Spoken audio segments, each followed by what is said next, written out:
magandang hapon po sa ating lahat. It's another day in the life of our maestro. Samahan niyo po kami ngayon sa araw na ito upang sorpresahin natin at bisitahin natin si Kuya Romnick. Marami nang nakakamiss kay Kuya Romnick. Marami nang nag-aabang tungkol sa kanyang update. So, sinabi natin na si Romnick pagkatapos po ng moving up ceremony ay umuwi na siya sa kanila.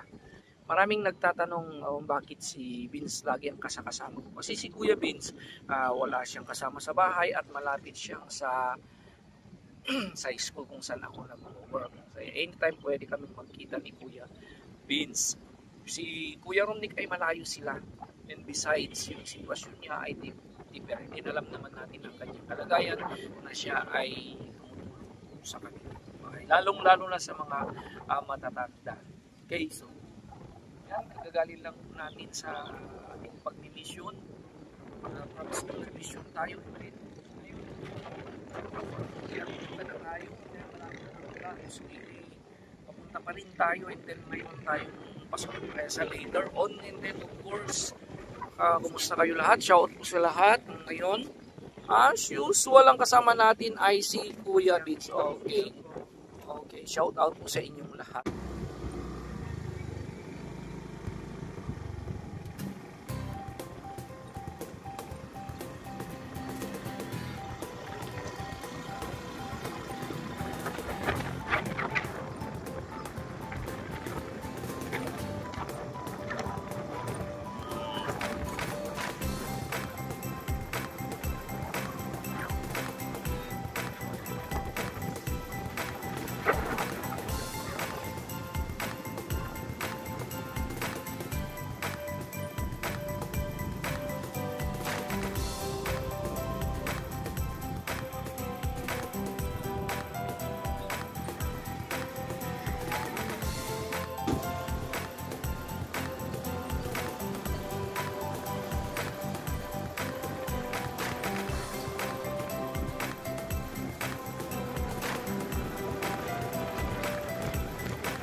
Kabubuto. Puro sa po pinangat mo dito sa haba.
Nadatnan namin na maraming nagbabasketball, may nagbibilyar, may nag-chainsaw at mayroon ding disperas ng kasal mismo doon sa paligid ni na Kuya Romnick, kaya hindi kami makakapag-concentrate dito. Kaya napag-isipan ko na aalis kami dito at hahanap ng ibang lugar.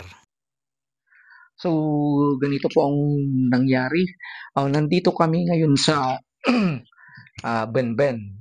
Medyo malayo doon kina Romnick. Umalis kami doon nang dumating kami kasi may disperas ng kasalan doon. Saka ang lakas-lakas ng mga sounds nila. So, di rin kami makapag-video, makaka-copyright po kami. Saka maraming nagbabasketball doon sa bakuran, malapit kina Romnick. At mayroon ding mga nagbibilyar, kaya wala. Then, after that, naisipan ko nang talagang umalis na lang kami doon at pumunta kami dito sa kubo ng pinsan ko dito sa Benben. So ito ay actually ito ay farm. Tatlo kami dito. So, yung pinsan ko ito, saka yung portion naman ito dito, this portion saka diyan sa kabila. Diyan hanggang doon sa kawain sa taas. Yan ay yung part ng mother ko. Yan kung saan ito at pinapalinisan ko nung pandemic, and then syempre busy-busy ang ating maestro, napabayaan ko rin. So marami akong tanim dyan na may mga gemelina, may mga kalamansi, may iba't iba pa dyan, may mga pinya. So yan, gaya ng sinabi ko, tatlo kami kasing magpipinsan na mga lalaki. Tatlong magkakapatid na babae ang nanay namin at mayroon silang tig-isang mga lalaki. So, ito ang ginagawa ko ng pandemic. Pero yun na naman ang imi-mission natin sa mga susunod na araw. Ito ay yan po. Yan. Bali, less than this portion, papakita ko muna. So, less than 10,000 square meters kung ano ng mother ko dyan. Sana mamana ko. Ako lang naman ang lalaki. At ako naman ang nag-aasikaso dyan. Noon kasi ng pandemic, maganda yan eh. Nagtanim po ako dyan ng mga saba. May kubo rin dyan ako noon. And then, mayroon din, ano ba yan? May mangga, may mga, mangga dyan sa baba. Okay. So, dito muna tayo mga boys. So, kasama natin ngayon si Kuya Romnick. So, si Romnick muna ang kakausapin natin. Okay, so, ayan. So, upo tayo. Habang nag-uusap tayo, dito muna tayo. Actually, maganda dito. May mga time noon na natutulog kami dito ng pinsan ko eh. So, bago tayo, ilalapag ko muna yung baon natin. Siyempre, wala na tayong time na, mga boys, wala tayong time na tatlo lang tayo na magkakasama. Since, ayan, so, may tayo dito. May sarili tayong handa dito. May picnic na rin tayo. Kumuha ako ng may pizza, and then, mga ginawa ko. Ito, may paa ng manok. May Shanghai, lagay na lang natin dito. And then, may lumpia tayo. May lumpia. Napag na lang dyan. Then also, mayroon din tayong calamares. Ang daming handa sir. Ayan. Suka. And then, dito yung pizza natin. At saka mayroon tayong sili. Sili. Okay. So, kumusta na ang buhay mo, Romnick? Mabuti naman, sir. Mabuti. Okay. So, tagal tayong hindi nagkita, boy. Kasi, syempre, alam ko naman na tumutulong ka dyan. So, kumusta na ang kalagayan niyo doon? Okay. Okay naman, sir. So, tumutulong ka ng trabaho ninyo? Opo, sir. So, gaya ng dati, anong ginagawa mo ngayon? Nangangahawi po. Minsan po, pupunta, kumukuha ng mga abuos, sir, yung itlog. Itlog ng Abuos. Abuos, yung itlog ng langgam, masarap yun. Ay, sayang, di kami nakasama ni Kuya Vince. Actually, 3 ang baso dito, parating isa tayo. So, masarap yun. Yung mga hindi pa nakatikim. Paano pagkuha ng abuos?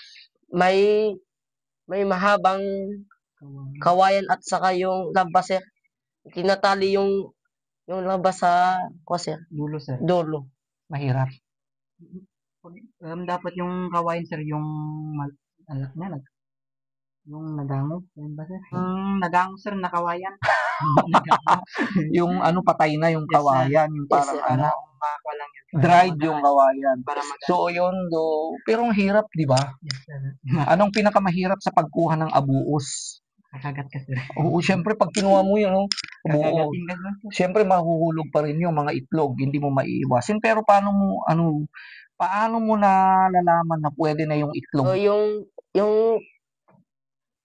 Bahay. dahon po, yung naglalanta na po. So Dry na, ganun. sir. Pag dry na, Yes, sir. so yun pwede na. Okay. Ang hirap kunin yun pero exotic yun. Di ba, maaari mong, ano bang luto? Ang alam ko lang kasi, alam ko lang, ginigisa ko yun sa Yes, kamatis. sir. Para pag inuulam mo na, parang pumuputok, parang may kakaibang lasa. Di ko alam. Masarap din yun, sir. Lagyan. Masarap. Pero pag may mga allergy, wag kang kakain kasi magpapantal-pantal, di ba? Gaya din doon nung mayroon bang pwede mo rin siyang i-adobo, di ba? Yes, sir. Dried adobo, lagyan mo ng mantika, i-dried mo 'yan. Pwede mo i-dried para ma-preserve. Adobo, mayroon ding nagluluto ng paksiw, tapos gawin nilang pinapadala sa abroad. Inaano rin dun sa dininding. Lagyan mo yung kickles ang tawag mo, sir. O basta may dahon na kinukuha mo dito lang. Yung kalkalsang. Pag sinabi mong kalkalsang, parang hard. Yes, sir. Parang Kahit lutuin mo, matigas pa rin. Pero masarap. Yes, sir. Parang dahon yun ng anong prutas yun, yung berry. Yun yung tawag namin, sir. Parang berry. Yung berry. Yes, sir. Mm. Yung pangalan sa Okay. So yun, so marami. Pagkuha, nangangawi ka rin. Okay, ang init. Sa bagay, naiintindihan ko naman kasi si Rumnik ever since talagang tumutulong siya. And then after that, marami kayong nakukuha sa newly yung Ibibinta mo, sir. Sa bahay-bahayan. Okay. So, magkano naman ang isa? 50, sir. Isang Diba? baso. Ay, baso. Yung may iba, yung ni Lola Nanit, yung binibili ni Kuya Totoy, nakalagay sa papel. Pero sa inyo, baso. Baso-baso na rin yun, sir. Ay, binaso na, pero ininalagay sa Papel, sir. papel o sa isang 50 pesos. So, ilan naman ang karamihan na nakukuha nyo? 5, sir. O 10, ganun. 10, 500. O ano yan, maghapon yun? Half day lang, sir. O, di ba? Kaya lang mahirap. At ang kalaban mo doon ay Langgam at yung init. Di ba? Yes, sir. Okay, very good. Sana makapunta rin tayo. Next time, 3 tayo. Mag-message kayo pag may punta tayo. Para matry mo, sir. Para matry ko ang pagkuha ng abuos. Yun din ang sinasabi ni Kuya Totoy sa akin, kuha tayo ng abuos, sir. Paano yun, sabi ko. Pero busy naman ako. Pero siguro pagkatapos ng election, baka marami dito sa amin. May abuos din. Try na natin kung ano. Okay, so very good. Tuloy nyo pa rin yung ginagawa nyo. So, yan. Kumuha ng abuas, po? Ano pang kinukuha nyo? Magkahoy? Ano pa? Gulay? Anong gulay? Labong, sir. Rabong. Okay, so nagrarabong ka pa rin. Sige, bago tayo magtuloy-tuloy, kain muna tayo kaya. Kain muna tayo. Bago tayo magtuloy-tuloy. Di ba, ng istorya. Sige, kunin mo to. Let's eat muna ng, ito calamares to. Ito naman.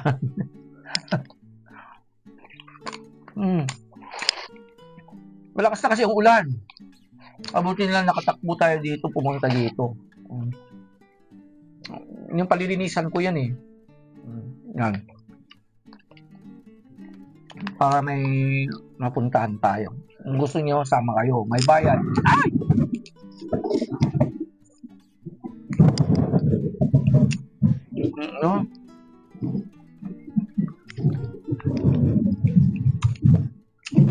Kain nyo ng pizza. Okay? So, ayan. Siyempre, ang punta ko dito ay ano, kasi lagi ko nakikita si Vince. Sa mga nagtatanong po, dito na. baka iba ang nasasabi ng iba na bakit hindi ko nakakasama si Romnick. wala yun lang talaga situation. Siya ay talagang tumutulong sa kanilang bahay at alam naman natin ever since na saka wala namang pasok, di ba? Yun naman ang usapan namin doon pag tapos ng klase nyo, pag wala kang ginagawa sa boarding house, uwi ka muna sa inyo para makatulong ka. Alam ko naman na siyempre matatanda na sila, kailangan pa rin nila ang batang ko. I understand that. Kawalan mang gagawin doon sa boarding house. Wala naman magmumukbuk ka doon na maghapon, di ba? Yes, sir. And then pag visit once in a while para malinisan mo rin yung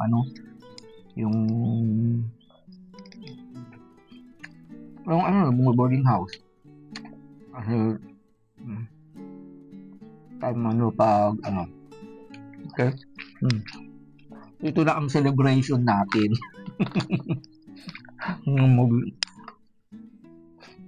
So mag-grade 11 na kayo mga boys. Yes, So although may suggestion ako noon, ang kukunin mo sa senior high? Anong track mo? TBL, sir. TBL. Ikaw? same din, sir. TBL kasi may mga work, mga kayo sa bagay, kahit anong track, yung kunin nyo. Para sa akin kasi yung track na kukunin nyo later on, yung mga pag nagtrabaho, yung mga course na makukuha nyo na kung saan makakapagtrabaho kayo, di ba? Kapag makagraduate na sa grade 12, sir, pwede na rin magtrabaho. Pero NC2. Pero pa rin, Maganda pa ang tuloy. mas maganda pa rin kung makapag-college kayo, pero kung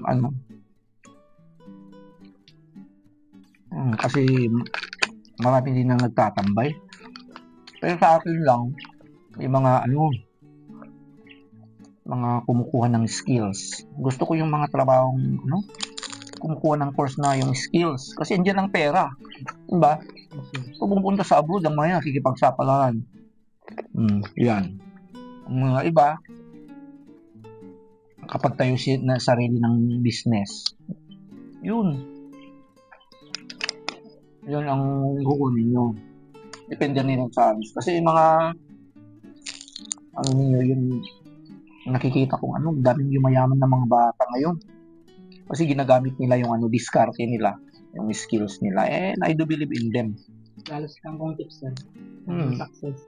Yung isang batang yun. At saka hindi lang siya, marami na rin mga bata na yung talagang mo, si Mr. Kangkong Chips, yung idol mo. Napanood ko yun, sir. Magaling. Magaling yung batang yun. Sir, maliit lang na factory yung kinakuha niya, nagtutulong-tulungan lang sila, tapos na yun, sobrang laki na. May kumpanya na. Basta madiskarte ka, yun ang idol mo. Yes, sir. Okay. May sarili na rin kuhanan ng kangkong yan. Okay, very good. Taniman ng kangkong. Oo, yun ang mga mga tularan yung klase ng mga kabataan, yung talagang ginagamit nila. Kaya pag pinapanood ko yung batang yun sample, matalino siya. Oo. Madiskarte siya sa buhay. Saka yun.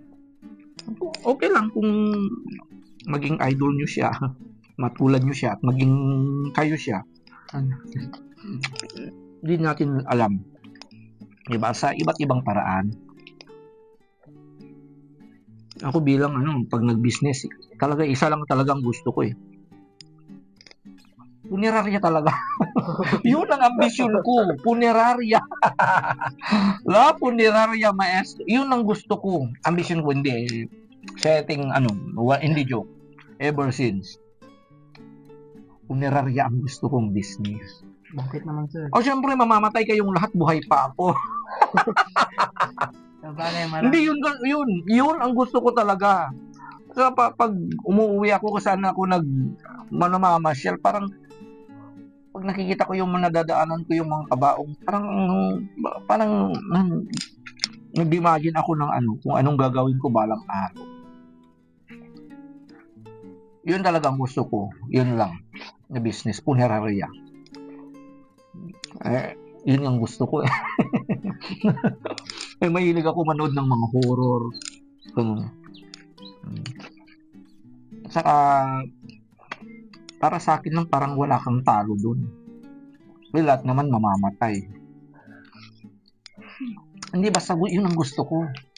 Pero hindi naman yung kakaibang punerarya ang gusto ko. Yung ibang style. Yung parang basta sana magkatotoo yan. Dream lang naman, di naman masama mag-dream, di ba? Ikaw, halimbawa, ikaw Malunggay. depende kung anong gusto mo yun.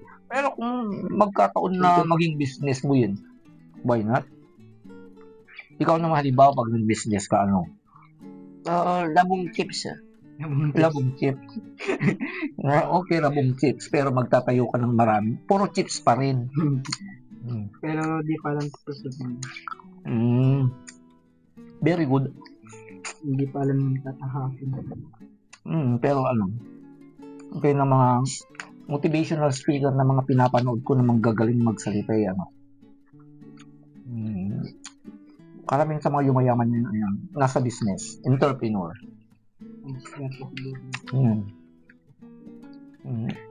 May mga hinahangaan akong gagaling magsalita. Sa marami na rin nagbibigay ng kanilang mga experience. Okay? Uy, marami pa boys. Kainin nyo lahat. Para sa atin yan.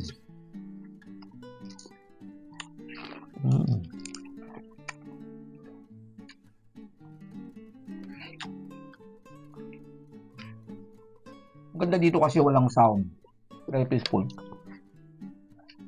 Time na pandemic, pumupunta ako dito. Nagre-review ako noon. Kung pumupunta. May duyan din ako dyan noon.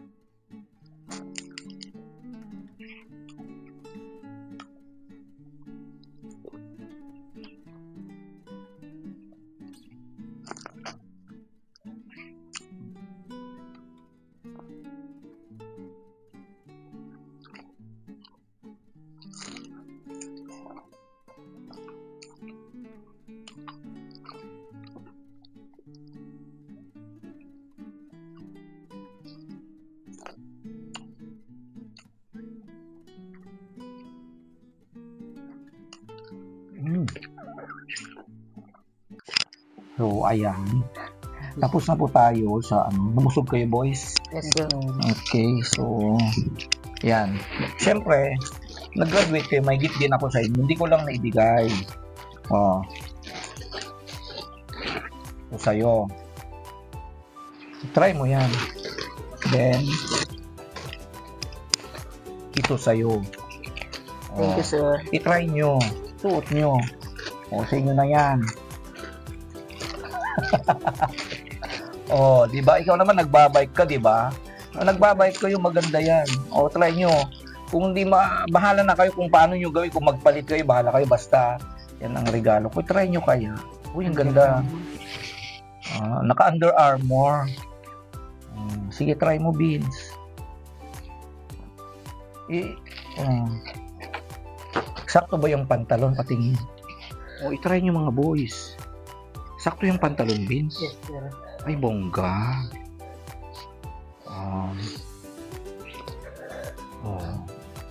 Pwede na mamaya. Try mo. Alisin nyo yung t-shirt niya, binigay kong alisin nyo muna yung Okay, sige, try nyo nga. So, okay ba? Mga gift ko sa inyo, mga boys. Okay ba, Vince? Yes, sir. Sobra. Yung pantalon mo, eksakto Yes, sir. Sakto. pwede mong gamitin yan kasi nagbabike ka rin. Yung damit, sir, pwede. Okay, bagong mga ikaw din, bagay ba? Bagay siya. Okay, sakto. Nakuha ko yung mga size ninyo. Di ba? Perfect. Okay. Pagtsagan nyo na lang yung mga regalo ko sa inyo. Okay, very good. So, hindi lang iyan. Okay, po muna tayo, boys. araw ding ito, meron na naman kayong blessing. Of course, coming from Tita PB Lab. Okay? Yan. Beans, yan, from Tita PB Lab. 1, 2, ito naman kay Romnick. Okay, 1, 2, 3. Okay, so from Tita PB Lab yan yung mga magiging allowance nyo yan. So at least alam nyo nang gagawin nyo sa mga pera nyo. Kung may mga extra kayo dyan, gawin nyo pa rin ang best na gagawin nyo. Okay, bahala na kayo mag-budget. Alam nyo nang ginagawa nyo. Diba? Kung gusto nyo makaipon, makasave kayo, alam nyo na rin ang gagawin nyo. Okay? Yes, sir. Sige. Ikaw muna, Romnick. Ano ang message mo kay Tita PB Lab? May gift ka na naman sa kanya. Allowance mo. Kay Tita PB Lab po, maraming salamat po sa allowance ko naman po. Okay. And Kuya Vince. Kamusta po Tita PB Lab? Maraming salamat po sa allowance na binigay niyo po ngayon. May magagamit na naman po kami sa ngayong bakasyon po at pagpuputihan po namin na panggamit sa perang ito. Maraming Okay. salamat po. Okay. Yes, of course, alam niyo nang ginagawa niyo. So, once again, Tita PB Lab, thank you very much sa walang sawang pagsuporta sa mga anakis natin na si Kuya Vince at si Kuya Romnick. Okay, so huwag kayong mag-alala po. Mga kababayan, mababait ang mga ito. Okay, uulan na. Diyan na ulan. So baka magagabihan na tayo dito. So maraming salamat ha mga boys. Okay, boys in the farm. And maestro in the farm. Okay. So, yan po ang update po kay Kuya Romnick. Yan, bongga. Si Vince, kanay lagi yung nakikita sa ating pag-mission. And then, don't worry, siguro one of these days, makikita nyo kami buo rin kami sa pag-mission. At yung pagkikita nilang lahat ng mga anakis, at yung mga iba pang gagawin namin, example yung pagpunta namin pagkuha ng abuos at yung mga kanya-kanya naming business in the future. Diba? Business na hindi ko alam. Rabong chips, anong chips sa'yo? Malunggay chips, funeraria. Okay, the rain is coming. So, yan po. Paano na tayo uwi? Dito naman po ang maestro dito sa farm. Dito sa probinsya ng Abra saying, I love you today, tomorrow, and forever. To God be the glory. Ayan po. So, boys, let's go na. Ihatid na natin si Kuya Romnick. Paano yan? The rain is here! Ay, wala tayong kakainin dito sa farm. Okay, yan. So, yan po ang ano.